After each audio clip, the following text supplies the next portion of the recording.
So there are a number of different professional DAW applications, digital audio workstation applications.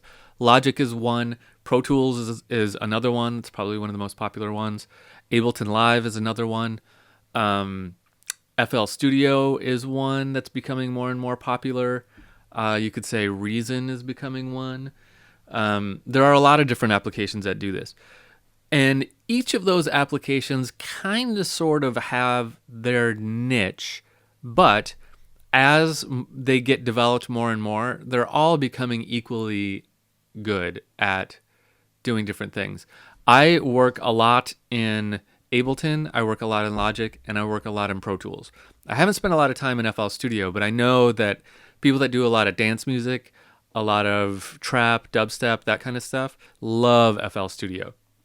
I don't know why. One of the things, though, that I like to go to Logic for, that's probably its biggest strong point, is virtual instruments.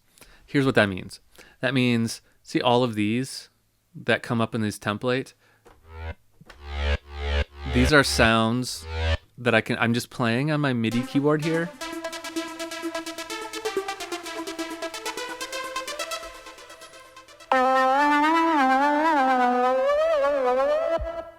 Let's see what... And remember, this is just the default electronic patch.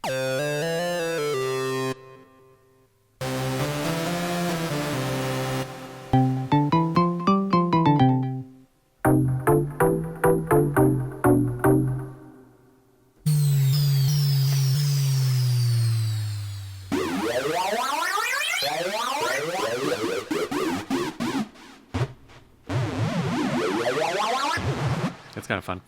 So these are all virtual instruments. Here's what they look like. Let's open one up. Here's one. So this is this crazy one that we're hearing now.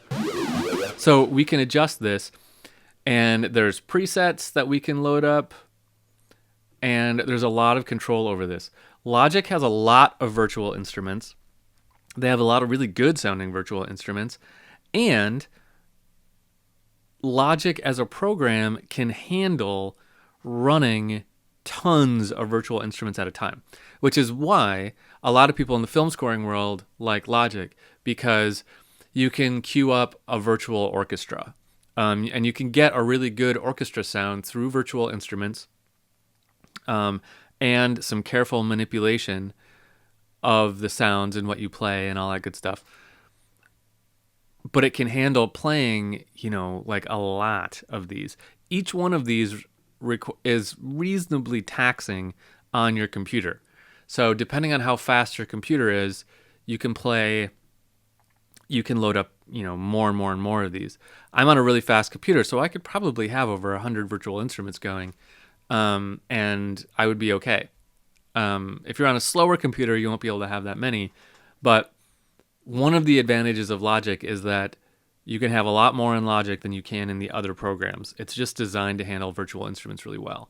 So for generating sounds, all of these different sounds, there's hundreds of things here. Let's just load up one. Here's FM modulation.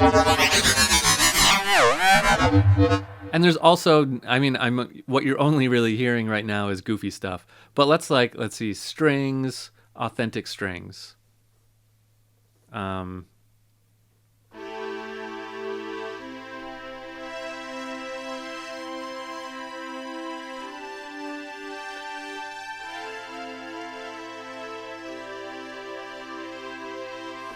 It's okay.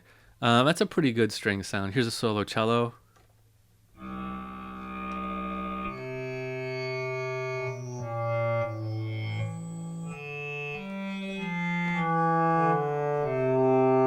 It's not bad.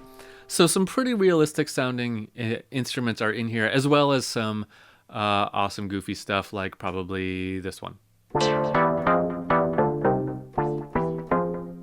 Right? There's a lot of different stuff. So that's one of the strengths of Logic. All these virtual instruments. It has other strengths too, but that's my favorite one.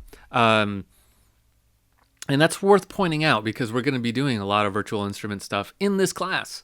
as we progress.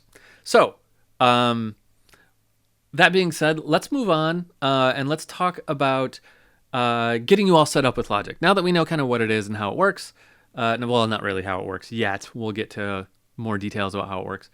But we know what it is.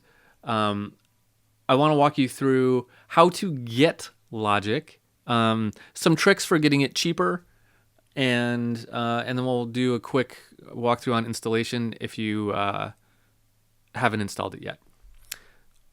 Onward to those.